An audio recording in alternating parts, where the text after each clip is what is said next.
to start today with a question I ask every franchise owner I work with at some point in our relationship. Not usually at the beginning, not when they're evaluating their first franchise. Later, after they've been operating for a year or two, after the initial chaos is settled, after they've proven to themselves that they can do this. The question is simple. What are you actually building? Not what franchise do you own, not how many units do you have, not what is your revenue, but what are you building? Most franchise owners pause when I ask them that. Some of them haven't ever been asked before. Some of them have an answer ready, but when I push on it, the answer is less specific than they thought it was. They gave me a cocktail party answer, not a well thought out answer. A surprising number of them say a version of the same thing. I'm not sure that I've really thought about it that way, they'll say. That's the gap I want to close today. Because the answer to that question, what you're actually building, determines every decision that comes after it. And the people that answer it clearly, early, and specifically are in a fundamentally different financial position 10 years later than the people who never do. Let me describe the most common franchise ownership trajectory I see. Somebody buys a franchise, they work hard, they get it operating well, and after 12 or 18 months of thinking about a second unit, go ahead and buy a second unit. Gets that up and running, and then starts thinking about a third. At some point, maybe at 3 units, maybe at 4, I'll get a call from some of these folks with some version of, I've built something, I'm not sure what it's worth, I'm not sure what to do next. That trajectory is not a strategy, it's a sequence. Every step was logical, every step was reasonable, but there was no destination, no picture of what the whole thing was supposed to look like at the end. No architecture that connected the individual decisions to a specific outcome. The people who build real wealth in franchising, who exit at multiples that change their family's financial trajectory permanently, are not smarter than the person I just described. They're not better operators, they're not luckier. They had a destination before they took the first step.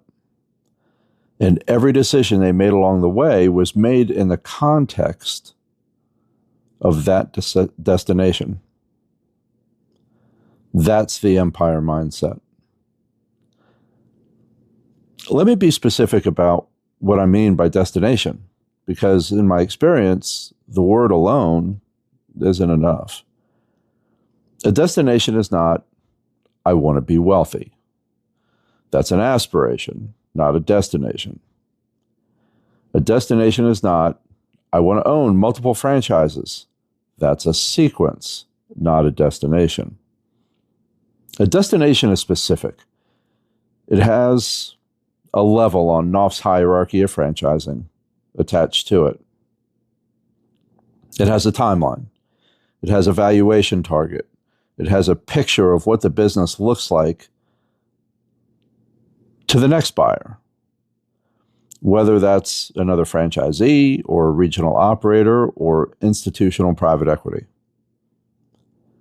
Let me give you some examples of what a real destination sounds like. In 10 years, I want to own a portfolio of 4 to 6 units across 2 complementary brands in the home services category, generating $2.5 million EBITDA with a management layer in place that operates independently of my daily involvement, and it's positioned for acquisition by a regional PE firm or family office at 6 to 8 times EBITDA. That's a destination. every decision this person makes at level 2, brand selection, territory negotiation, management hiring, franchise agreement terms, they can all be evaluated against that destination. Does this decision move me towards it or away from it? Or this one. In 15 years, I want to have built a franchise portfolio enterprise at level 5 of the hierarchy, 12 to 15 units across 3 to 4 brands, institutional quality management infrastructure, consistent unit economics that tell a scalable story to a private equity buyer, and positioned for exit at a multiple that reflects what franchisors command or close to it rather than what franchisees accept. That is a level 5 destination. That is the ORCA program. And every decision from day one, every brand selected, every territory acquired, every piece of management infrastructure built is made with that exit in mind. The difference between these destinations and the person who's just adding units is not ambition. It's architecture. The Empire mindset has 3 specific elements, and let's walk through each one. The first element is destination clarity. We just talked about that. A specific, concrete picture of what you're building towards. Not a vague aspiration, but a defined target with a level on the hierarchy. A timeline, a valuation range, and a buyer profile in mind. Most people skip this step because it feels premature. You're buying your first unit. Why are you thinking about selling it? Well, because the exit is the strategy. The people who close the ownership gap, who exit at franchisor multiples or close to them, rather than a franchisee multiple, designed for that exit from the beginning.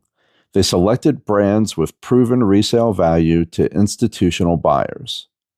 They negotiated territory terms that gave them room to build the portfolio their destination required. They hired management infrastructure earlier than it felt comfortable because the destination required it. They made every decision in the context of what the buyer at the end of the road would need to see. None of that is possible without destination clarity. It all flows from that one question. What are you actually building?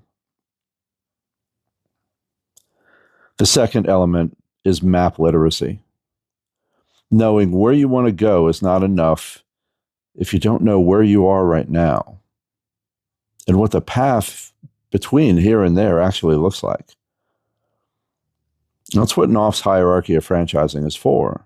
6 levels, each one with specific requirements for the transition to the next. Each one with specific decisions that either open or close the path forward. At level 2, decisions are about fit, model selection, territory, capitalization. I've covered those on earlier episodes. At level 3, the transition from single unit to multi-unit, the critical decisions are about management infrastructure, unit economic consistency. Can this business run without you in the location? Does the second unit perform at a consistent level to the first? If the answer to either of those questions is no, you can't scale towards the destination. The transition at level 4 to a multi-brand portfolio, those decisions are about category diversification and brand mix. What combination of brands tells the story to an institutional buyer? What categories are resilient across economic cycles? What mix produces the EBITDA profile that supports the valuation you're targeting?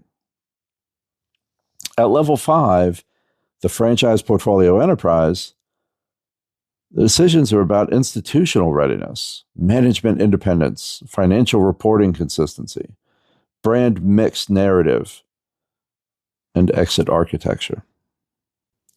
Map literacy means knowing exactly where you are in the hierarchy at every point in your journey, and knowing precisely what the next level requires before you try to get there. The third element is decision consistency. This is the one that separates the people who execute the empire mindset from the people who understand it intellectually, but who never fully build it. Decision consistency means that every significant decision you make, brand selection, territory negotiation, management hiring, capital allocation, and franchise agreement terms, is evaluated against the destination, not just against the immediate opportunity. This is harder than it sounds, because in the day-to-day reality of running a franchise business, the immediate opportunity is always present, and the destination is always abstract. A good deal on a third unit in a category that doesn't fit your portfolio architecture is still a good deal. It's just not the right deal for where you're trying to go. Empire builders that I've watched make this work have a consistent practice of pausing before significant decisions and asking one question. Does this move me towards my destination or away from it? That question, asked consistently, answered honestly, is the empire mindset and practice. I want to come back to the number that I've talked about through this series, because in the context of the empire mindset, it means something specific. Franchisees tend to exit at 3 to 6 times EBITDA if you talk to local business brokers. Franchisors exit 12 to 15, maybe even 20 times EBITDA.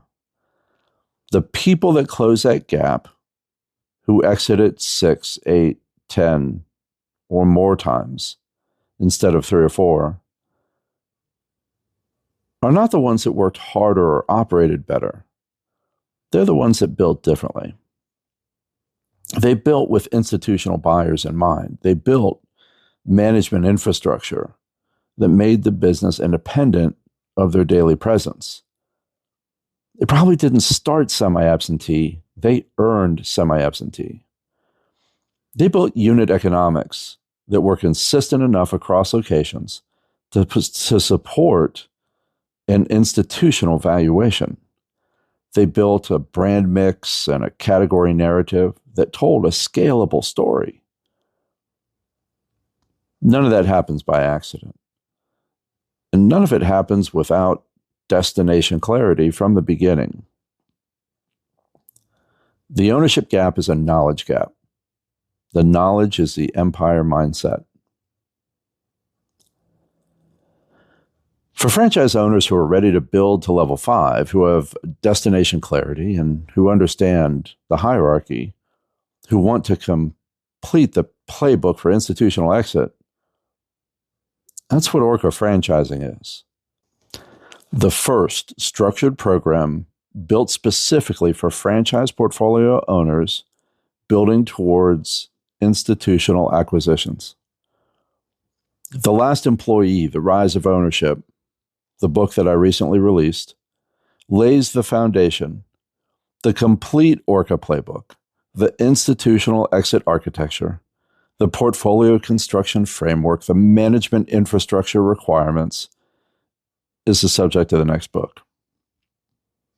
But if you want to know today, give me a call. We'll talk about it. The foundation has to come first. And May 1st, that book that I just mentioned is available. It's up for pre-orders today on Amazon. What are you actually building? If you can answer that question with specificity, a level on the hierarchy, a timeline, a valuation target, a buyer profile. And you have the empire mindset. If you can't answer it yet, that's what the last employee, the rise of ownership, is for. Again, ebook launches May 1st, 10 days away. It's available now on Amazon for pre-order. In the next episode, the Orca story, how the IFA keynote became a program and what the ownership gap actually means, as well as what building towards an institutional exit looks like in practice. Episode 10 for that one. I'm George Knauf, franchise investment strategist, creator of Knauf's Hierarchy of Franchising and founder of Orca Franchising, and author of The Last Employee.